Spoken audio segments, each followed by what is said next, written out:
Hi lads, in this video I'm going to go through how to do the two questions from page 237. The first one is, shown in figure 26 is a regular hexagonal-based pyramid which is to be cut by the plane VTH. Draw the plan and elevation of the cut solid, figure 9.26. So basically we're given all our measurements here, our elevation and plan. There's our hexagonal-based pyramid, and there's the trace of our plane, the horizontal trace going there and the vertical trace going there. So I'm just going to get that set up there straight away. The first thing I'm going to do is just draw in my XY line, and I'm going to draw my vertical trace, which actually I'll need to use my protractor for, as it's set to 35 degrees. So just keep that in on the page slightly as well, because I'm going to have a I need to dot that as well, because I'm going to have an auxiliary view in this question. Just like you were seeing with the previous one, we can't actually see the shape of the cut in plan, and it's only cutting partially the top of it, so we need to actually use an auxiliary view to see an edge view of the actual cut. So you can see there's our vertical trace there. Our horizontal trace, it's easy enough, it's just inclined at 45 degrees. There's the horizontal trace there. So the first thing we can see is it's 48 mil onto the one side of the hexagon. So 48 mil taken out there. Take that down, and we're told the centre is going to be 34. So there is one side of it there, and we're going to use our 30-60 set square then just for that short hexagon. So 60 degrees out this way, 60 degrees going this way, and the width of the whole thing is going to be 66. So we'll take a line across there, measure 66 to that point there, and then we take our 30-60 going back this way, and then to actually get the length of our sides, if we get the halfway point for the centre, 30, 31, 32, 33, we can then set our 60 degree set square to give us our two edges there and there, and that will give us the length of our sides then. So 60 degrees going this way up to there, that goes across to there, and that closes off then. So basically understand your internal angles there, lads. So what I'm going to do first is I'm going to leave this all in lightly, because we don't know how far in these lines are going to go for the cut yet. And I'm just going to take up my baselines into my elevation, and I'm going to draw that in lightly as well, as I don't know where it's going to be heavy yet either until I actually start taking my cut. So the height of it is going to be 80 mil, so take my centre line up to find my apex, which is going to be 80 mil up here. So mark that there, and just connect these lightly for now. So not drawing in anything heavy yet. And this connects to here as well, and this also connects to the top. So that's what we have so far. So in order to see our actual cut, we can't just take our points here. We don't know where the cuts are actually going to occur, because it's not taking off the whole surface. It's not like the cylinder where the whole top of the cylinder is being chopped off. Because it's sloping like this, it's only going to cut part of it, so we don't know where it's actually going to occur. So in order to see the heights of our points, we take an edge view looking in, just like we were doing with the previous question. If we look along here, we're going to see the edge of that trace as a point, and that means when we draw our actual trace, it'll be the true inclination of it, which will show the exact point where the cuts occur. So if I extend that out there, and I draw an x1, y1 line here, and just draw that in heavy, actually long enough like that there. There's my horizontal trace, and it appears as a point there, so I'm just going to mark that as horizontal trace there. To find the actual plane itself, the angle of inclination, same thing we do is when we find our true angle. That you have drawn the cone, we take a line there perpendicular to our horizontal trace, we take it straight up, and where that perpendicular line hits our XY line, we take that straight up there, and then we take our height here. So this would have been the second method you would have learnt, and we apply that height then to there. So just show that in colour. So this height in yellow here is the same as this height here.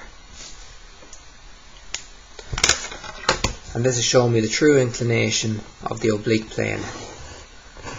And we can see exactly along that line there where the cuts are going to occur. So all I have to do now is take up my auxiliary elevation of my actual pyramid.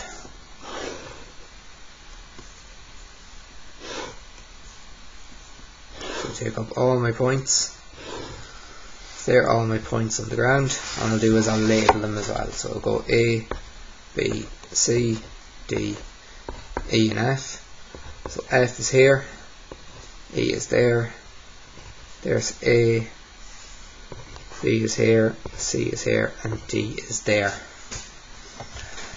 And my height 80, I can just take that with my compass. I need to take up my centre line as well for where my apex occurs there. And just extend that out. So there's my 80 mil. And connect all those then. So just draw them lightly first. And then we can draw in then in heavy and in dashed what's left behind after the actual cut is made.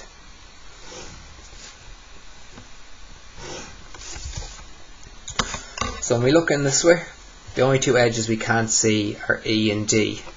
So they'll appear dashed. So D will appear dashed all the way up to there until the actual cut hits it at this point here. And then E, that cut will occur all the way down to there. Then F, we see that tiny little bit there. And then we have A connecting to there, B connecting to there, and C connecting to there. So the rest of it's all chopped off. There's that focus there. So that's all gone now. You can't see anything above that. And that'll give me all my actual heights. If I wanted, I could just take all these heights and mark them off and then connect A, B, C, D, E and F all together. So what I can do is, first of all, I can just take this here. I can see that line there for F, so I can mark off F there.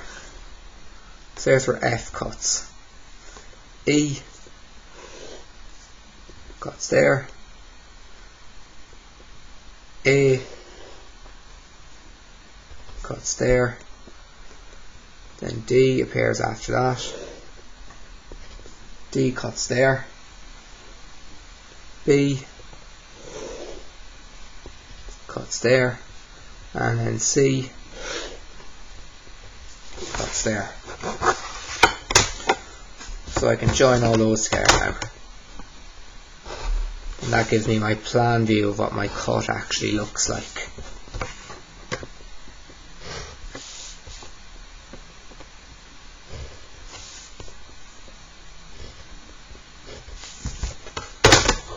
And then this connects to there. All I've left to do is actually draw in my lines here.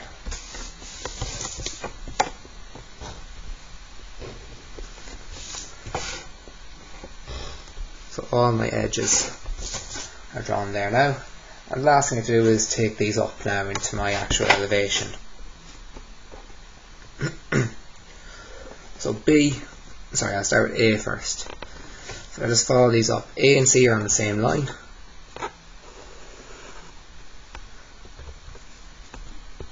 A is there. C is going to be there. And then we have B on the outline here. So there's C, there's B. D is on this line here, so I take that up. Gives me D there. E is the outside edge there. And F is on the same as D there. And then connect those together. So E connects to F. F connects to A. Then to B. To C. D.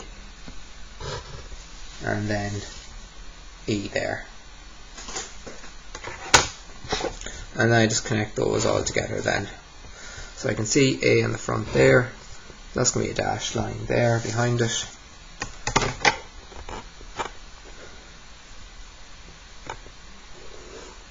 Sorry, C is actually slightly off. It should be up this way.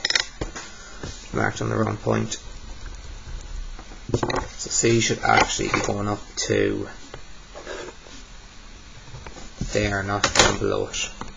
So C goes to there, and then it goes down to D there. So make sure you take the right heights up, and then it's going to be a dashed line in between there as a result then. And then I'll just draw my base. And then D, we can't see it at the back of it. D goes as a dashed line all the way down where F is there. And then E, the outside edge, goes down to there. And that's what it actually looks like then. Let's just show a bit of colour on that as well then. Just show the actual cut surface. So I just use green to show that cut surface there. So in plan,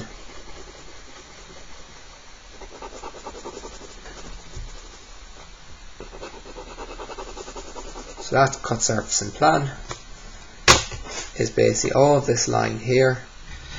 All the cut occurs along there, and then that's all inside here.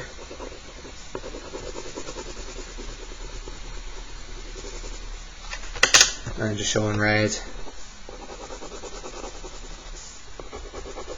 just the actual outline then of the rest of it.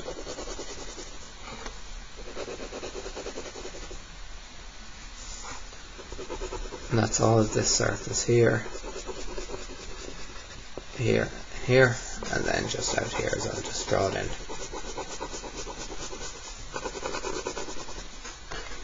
And that's what it actually looked like then.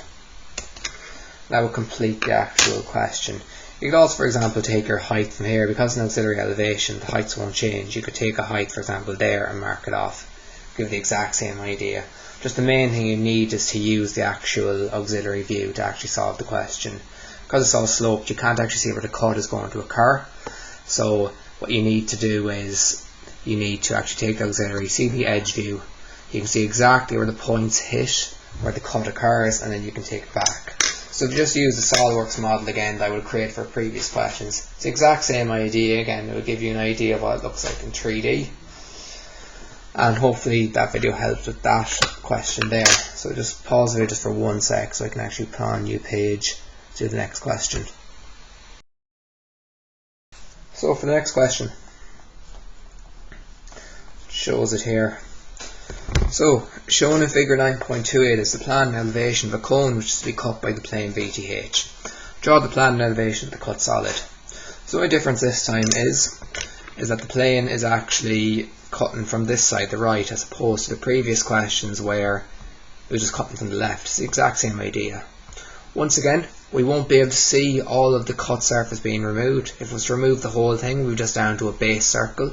So we're going to have part of this remaining. So what we need to do is, once again, take an auxiliary view looking in so we can actually see the actual points where the cut occurs. So, start off the question. I'm just going to draw my XY line once again across the page, and what I'm going to do is keep it to the right hand, or sorry, to the left hand side, so I can have room for my auxiliary on the right. But this one, the planes are fairly simple. traces are both going at 30 degrees. So I have my vertical trace there, and I have my horizontal trace here, also going at 30 degrees. Next thing I have, I'm told that for the centre it's 136 away. So my centre is going to be all the way over here. So it's a good enough distance. And then I'm told to go down, and just move over a bit. I go down 32 from my centre, and I'm taking a radius of 30. So it's going to be fairly close to the top, but 2 mil away. And I can draw my plan view there. All I need to do is just extend my traces out just a bit for the sake of the question. Extend my trace out there, and extend my trace out here. And then I'm told the height of the cone is going to be 85. So I take my 85, mark it off there, and then take up my extreme generators, which are here and here. Extend my XY line a bit further, and then connect those to the top. So all this once again is going to be drawn in lightly.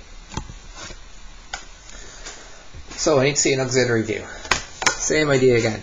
I want to look along this so that the trace pairs at the point so I can see its true inclination. So extend that out there. I'm just going to say that my auxiliary is going to go there, 60 degrees, so I can look in 90 degrees to it. And there I have my X1, Y1 line now drawn. And there's my point there, my horizontal trace. My vertical trace is going to be going out here somewhere. So to find that, same idea with the cone, fitting in underneath. Look in perpendicular.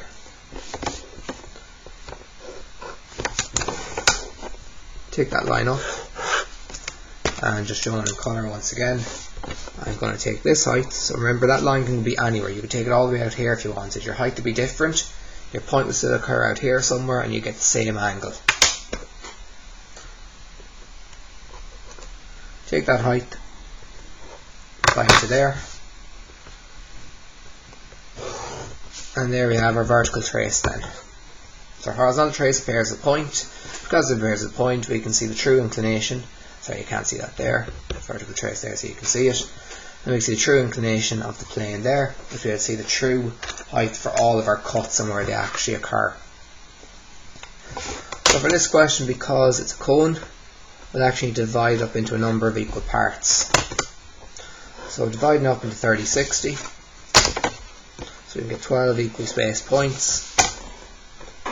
And just obviously the more points you have divided up, the better your curve is going to appear. I'm just going to start here and go 0, 1, 2, 3, 4, 5, 6, 7, 8, 9, 10 and 11. So when I look in here, the first point I'm going to see is 7 down here on the ground. And I'm going to take my extreme generator on the opposite side, which is going to be 1. And the central axis, which will give me the apex, so the height's never changed, so I can take my 85 mil from here,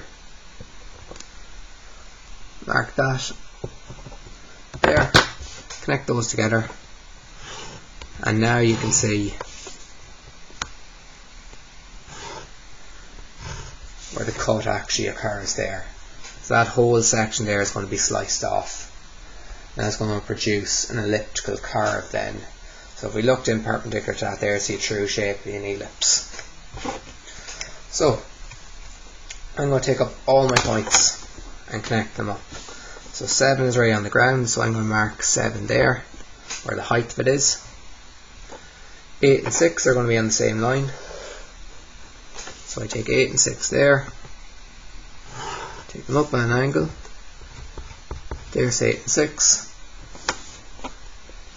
9 and 5 are going to be on the same line. Connect those down there. There's 9 and 5. 10 and 4 are our central axis there running up. Then we have 3 and 11.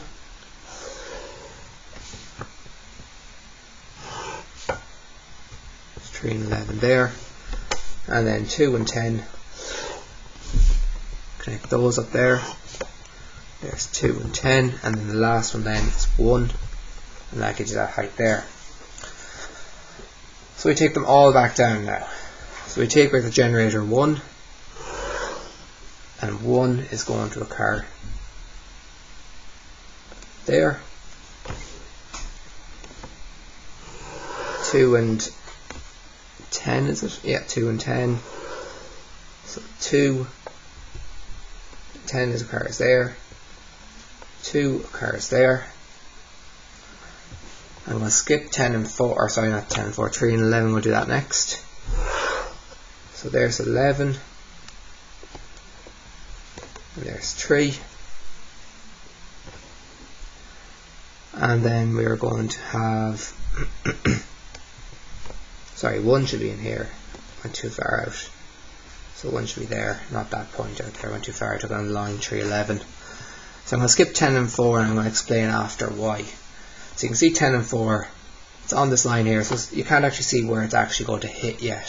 So I'm going to show after. I'm going to go on to 9 and 5 because you can actually see where they hit. 9 hits there, 5 hits there, 8 and 6, we take them back, 8 hits here, 6 hits here, and then finally 7 occurs here. So all I'm missing is 10 and 4, and we can actually see in the line there, it's actually on the same parallel, so we can't actually see where it stops on the line. So what we know about a cone is, if we take a series of horizontal cuts, now I know it's at an angle, but we're just drawing our auxiliary. If I was to turn the board around, just like, a bit messy with the camera, but just so you can see. If I turn the board around like that, and just put the camera up on it there, so you can see it's almost as if, I just tilt the camera up so you can see a bit better. You can see there's an elevation, there's a plan. You can always imagine it like that, an elevation and plan. If we take a series of horizontal cuts, the shape we're always going to see is a circle. And if we take a circle cut at this height here, that would give us a radius of the distance from there out to there. If we take that circle cut and apply it to this here, we can see the exact point where 10 and 4 actually occurs. That's what I'm going to do with this question here. Just tilt it back down, because I can't actually see the point where it occurs. So 10 and 4 cut occurs here. So you would have seen it with the previous question we would have done with the hyperbolic paraboloid and hyperboloid revolution, where we take horizontal cuts to find points. It's the exact same idea here. There's the radius of the cut. Take that down to hit 1 there, because 1 is the extreme generator for us here in terms of this view. So we take that line down, gives us that point there, and we take that distance in our compass, and we draw that cut as if it actually occurred. So it's going to produce a circle. When we take a horizontal cut on a cone, it's going to give us a circle each time. And where does that hit 10 and 4? It hits 10 and 4 here and here, and that gives us our last 2 points. So now we can actually draw in our actual cut surface there that we would have seen.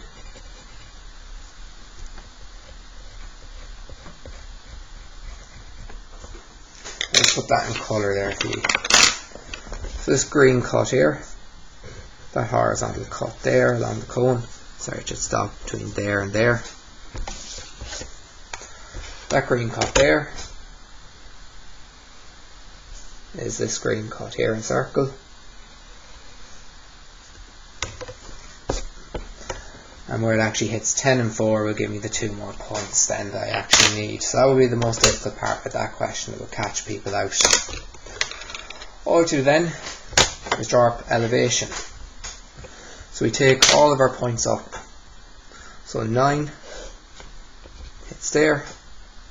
And what I need to do now is take up my actual generators as well. So I'll just draw them in first for actually taking my points up.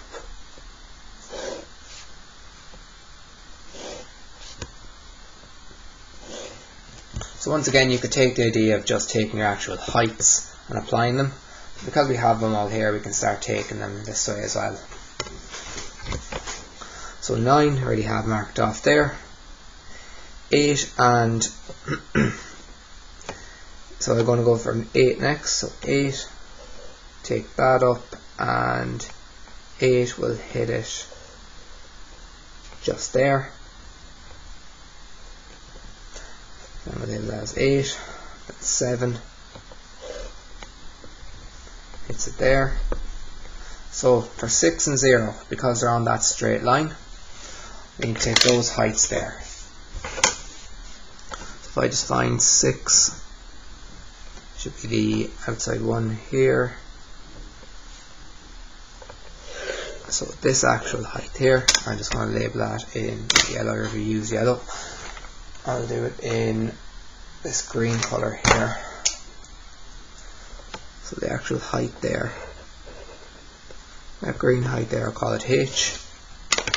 I can take that height there, I can mark it off there.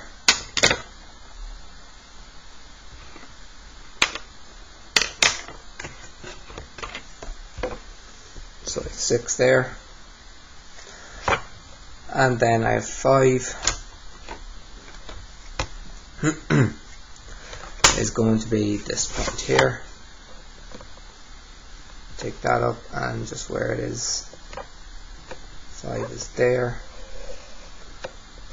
hits my line there, and then 4, it's there, 3, it's there, and 2, it's that point there, 1 occurs, let's get 1, it's that point there, and it occurs inside here, and then I have 0, the same idea again. What I can do as well is another method, so I've just taken my heights from here.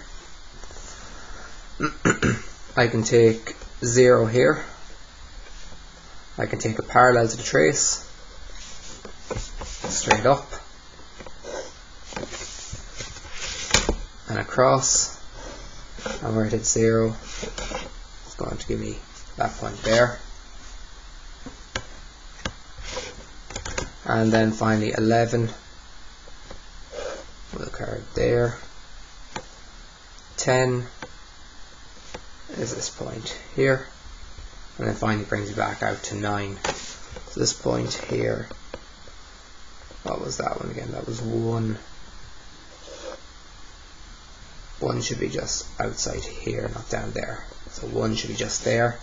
There's 0, and then there's 11 and 10. So it can be a bit confusing sometimes when you're taking the points up because you have so many different lines. So what your curve should look like, should be just going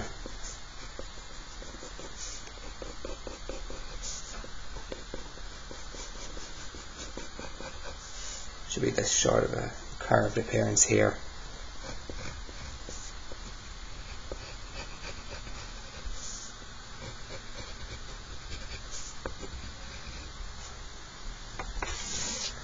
And then just connect your extreme generator back down there and back down there, and then just draw my base then as a result. So once again, just use a bit of colour just to show it there. So I'm going to go in green on the inside here for my cut surface, and green inside here for the cut surface there. Just do it lightly, and then that green cut occurred all the way along there, and then I'll use red for the rest of it then.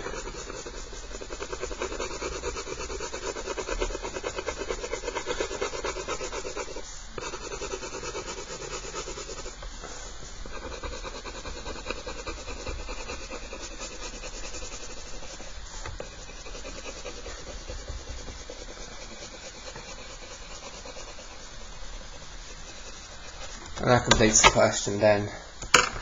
So there's two different methods I would have used there just to solve the points for 0 and 6. So the first one I would have showed you is just take the actual height of 6 and mark it off.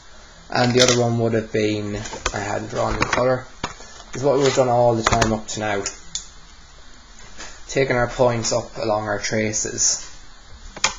So for example, that 0 one there. If I just take that, they're parallel to our trace, so that angle there, they're both going the same. Take it straight up to hit our vertical trace, and then take it straight across, and it stops where 0 will be taken up as well. And you could do that with all the points if you wanted.